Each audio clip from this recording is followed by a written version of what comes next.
Hi, Christine. My name is Tabithar, and I'm responding to your discussion board week 4 post. In that, you did explore key factors that a counselor needs to be aware of, and in being culturally sensitive when dealing with clients of Asian descent. Clients like Sherry, who hold traditional Asian values, like filial piety, deference to authority, avoidance of family shame, placing the needs of others above one's own need, being self controlled, and restricting of one's emotions. They're all very vital to clients like that, and their expectations of family members run along those lines. While the Holy Scripture encourages us being honoring our parents and older ones, and it guides us towards respecting authority figures. Take for example Leviticus 19:32 and First Peter 2:17 to 18. In my opinion, there lies a responsibility for the protection of the weak and vulnerable, where older family members ought to protect their younger ones. In James 17:15, I read, "I do not ask that you take them out of the world, but that you keep them from the evil one."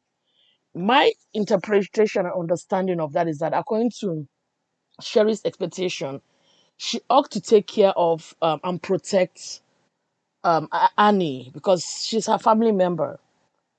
Above the reputation, what should be important um, it's not just about losing face, but it's important for her to protect Annie instead of asking Annie to give into family pressure to protect the reputation. Sherry feels that the family collective interest supersedes Annie's pain and violation. Thus, the family reputation is a primary social concern for traditional Asians who believe that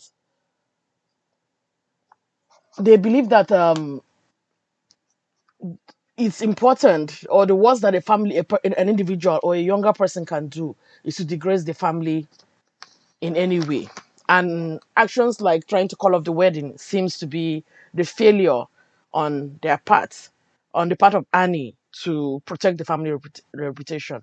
But also, victims of sexual abuse like Annie face the danger of negative reactions on disclosing their trauma to families. The most traumatizing includes being blamed for the act of being violated or raped. The social stigma resulting from sexual abuse is higher in Asian culture than in other cultures. So, because anything that has sexual connotations is highly stigmatized.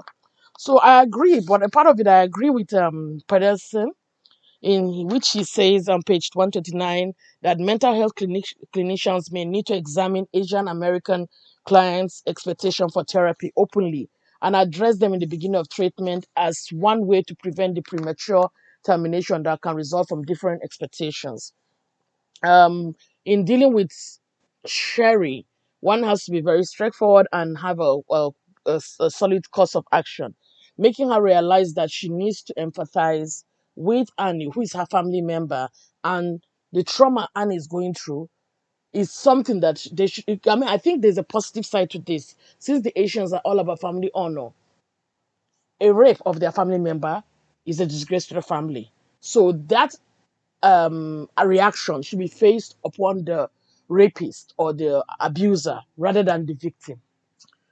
Thank you very much.